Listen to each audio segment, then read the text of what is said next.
یہی بولے سدرہ والے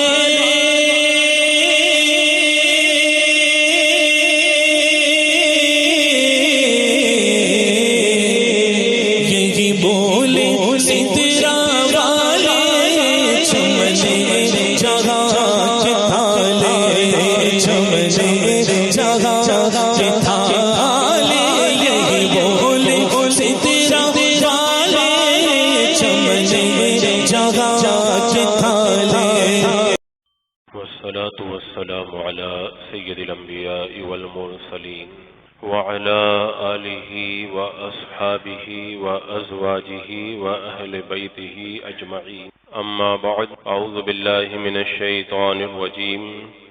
بسم الله الرحمن الرحيم.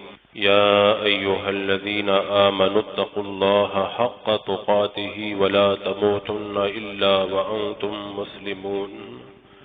صدق الله مولانا العظيم وصدق رسوله النبي الأمين المتين الكريم، ونحن على ذلك لمن الشاهدين والشاكرين والحمد لله رب العالمين.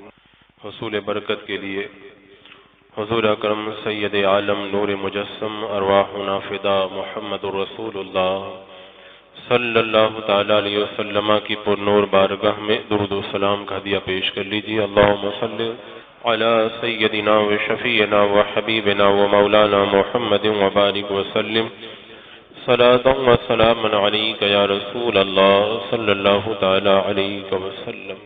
نشہ کا معنی ہوتا ہے سرور، کیف، مستی، ولولہ اور جوش. اور نشہ کہتے ہیں اسے جس کی جب عادت بن جائے تو چھڑانا مشکل ہو جاتا ہے. یہ نشہ کئی طرح کا ہوتا ہے. ایک نشہ تو وہ ہوتا ہے جسے ہر کوئی بندہ جانتا ہے، جسے پی کر کے آدمی گندگی میں مبتلا ہوتا ہے، چاہے وہ نشہ چرس، گانجا، افیون، ہیروئن، مارفین، LCD، گولی، انجیکشن یا کسی بھی طریقے کا ہو. اور اس کے علاوہ بھی کئی طرح کے نشے ہوتے ہیں. کسی کو مال کا نشہ ہوتا ہے، کسی کو اپنی طاقت کا نشہ ہوتا ہے، اسی طرح حکومت کا نشہ، اقتدار کا نشہ، کسی کو موبائل کا نشہ ہوتا ہے، کسی کو کسی کی محبت کا نشہ ہوتا ہے. کئی طرح کے نشے ہوتے ہیں. اور نشے میں ایک بات یہ ہوا کرتی ہے کہ جو جس چیز کا نشہ کرتا ہے وہ اس کے بغیر نہیں رہ سکتا، اور اس کو کرنے سے اسے سرور ملتا ہے. اگر چھڑایا جائے تو مار کھانا گوارا کر لیتا ہے، لیکن چھوڑنا گوارا نہیں کرتا ہے. اور جو بندہ اس نشے سے دور ہوتا ہے اس کو اگر مار مار کے بھی آپ نشہ کراؤ تب بھی وہ نہیں کرے گا. یہ میں نشے کا جو راز ہے وہ آپ کو اس لیے بتا رہا ہوں تاکہ میری آنے والی گفتگو آپ کو آسانی سے سمجھ میں آئے. جیسے مثال کے طور پر اگر کوئی آدمی نشے کا شکار ہے تو اگر آپ اس کو ماریں گے تب بھی وہ نہیں چھوڑے گا، تب بھی وہ نشہ کرے گا. اور جو بندہ نشے میں مبتلا نہیں ہے آپ اس کو مار مار کے نشہ کرائیں گے تب بھی وہ نشہ نہیں کرے گا. اگر کسی کو جوا کا نشہ ہے تو آپ اس کو جیل میں ڈال دیں تب بھی وہ جوا ضرور کھیلے گا. اور جس کو یہ نشہ نہیں ہے اگر آپ اس کو پیسہ دیں کہ میں دیتا ہوں تم جوا کھیلو تب بھی وہ کھیلنا گوارا نہیں کرے گا.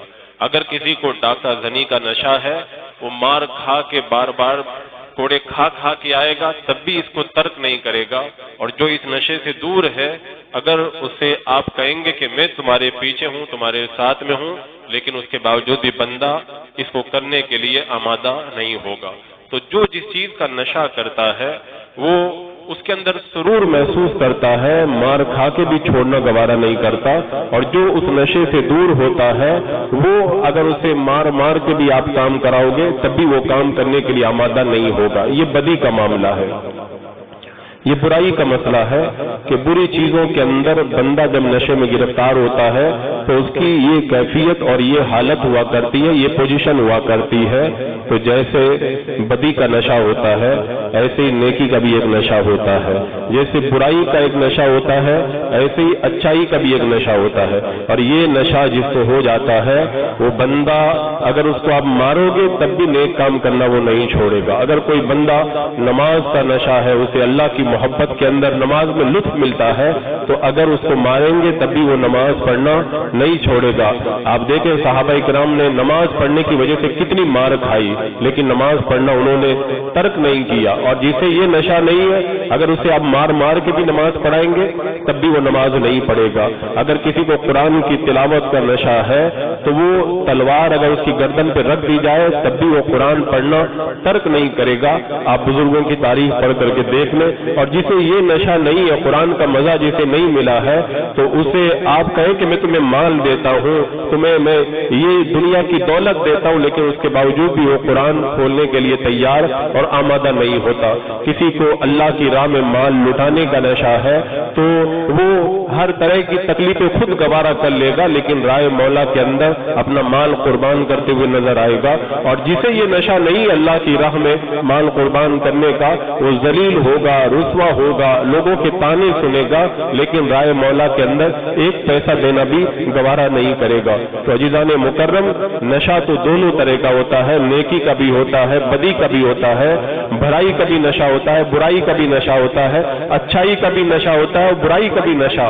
اب جو بندہ جس نشے کے اندر مبتلا ہوتا ہے وہ کام کرنے میں اسے لطف ملتا ہے تو کیا ہی اچھا ہو۔ اللہ تبارک و تعالیٰ بندے کو برائی کے بجائے اچھے کام کا مزہ عطا فرما دے، اچھے کام کا نشہ نصیب فرما دے تو بندے کی زندگی سنورتی ہوئی نظر آتی ہے۔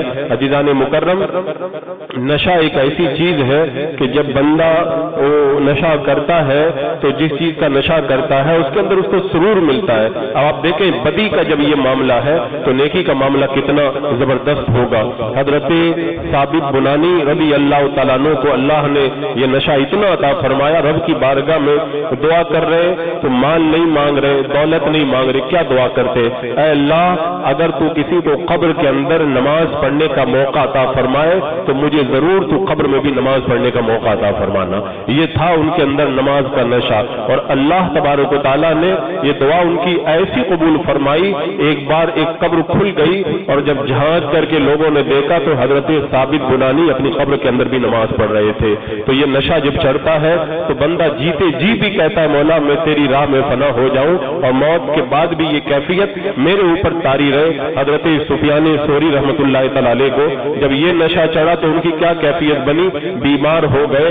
اس زمانے کے دستور کے مطابق پیشاب کو شیشی میں رکھ کر کے ایک یہودی ڈاکٹر کے پاس لے جایا گیا۔ اس یہودی ڈاکٹر نے جب آپ کا قارورہ دیکھا تو رو پڑا اور رو کر کے کہنے لگا یہ جس کا بھی قارورہ ہے اس کا دل اللہ کی محبت کے اندر اس کا جگر ٹکڑے ٹکڑے ہو چکا ہے، اور اس جگر کے ٹکڑے پیشاب کے راستے سے باہر آ رہے ہیں۔ یعنی یہ نشہ جب بندے کو چڑھ جاتا ہے تو خود تو اس طرح سے مست ہوتا ہے، اگر ایک کافر دیکھ لے تو اس کی آنکھوں میں بھی آنسو آ جاتے ہیں، اور وہ بھی کہنے پہ مجبور ہو جاتا ہے کہ واقعی یہ نشہ وہ نشہ ہے کہ اگر چڑھ جائے نا تو بندہ پھر مریض محبت ہو جایا کرتا ہے۔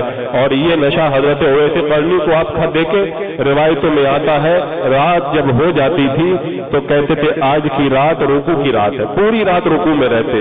فرماتے آج کی رات سجدے کی رات ہے، پوری رات سجدے میں رہتے۔ کہتے آج کی رات اللہ کی بارگاہ میں کھڑے ہونے کی رات ہے، پوری رات کا قیام کرتے، صبح ہو جاتی لیکن یہ نشہ جو ہے وہ ختم ہونے کا نام بھی نہیں لیتا۔ حضرت داؤد طائی جو امام اعظم ابو حنیفہ رضی اللہ تعالیٰ عنہ کے شاگرد ہیں، ان کو جب یہ نشہ چڑھا تو ان کی کیفیت کیا ہوئی، اللہ اکبر۔ روایتوں میں آتا ہے حضرت داؤد طائی جب کھانا کھاتے تھے تو سالن کے ساتھ نہیں کھاتے بلکہ پانی کے اندر روٹی کو بھگو دیتے اور اس کے بعد میں کھاتے۔ کسی نے کہا کہ آپ سالن استعمال کیا کریں، کہ اگر میں سالن استعمال کروں گا تو چبا کے کھانا پڑے گا، ٹائم زیادہ لگے گا، جتنا ٹائم کھانے میں زیادہ لگے گا اتنی دیر میں قرآن پاک کی 50 آیتوں کی میں تلاوت کر لوں گا۔ یہ ہوتا ہے وہ نشہ۔ ایک بندہ تو اگر اسے یہ نشہ نہ ہو تو مار کے بھی کہا جائے تو نیکی نہیں کرتا، اور جسے یہ نشہ چڑھ جاتا ہے وہ اپنی ہر تکلیف گوارا کر لیتا ہے، لیکن اللہ اور اس کے رسول کی محبت کے اندر پیچھے ہٹنا گوارا نہیں کرتا ہے۔ آپ حضرات کو معلوم ہے کہ بندہ جب کسی اچھی چیز کسی بری چیز کے نشے میں گرفتار ہوتا ہے تو اس کی کیفیت کیا ہوا کرتی ہے، اس کی کیفیت یہ ہوتی ہے کہ سب کچھ بھول جاتا ہے۔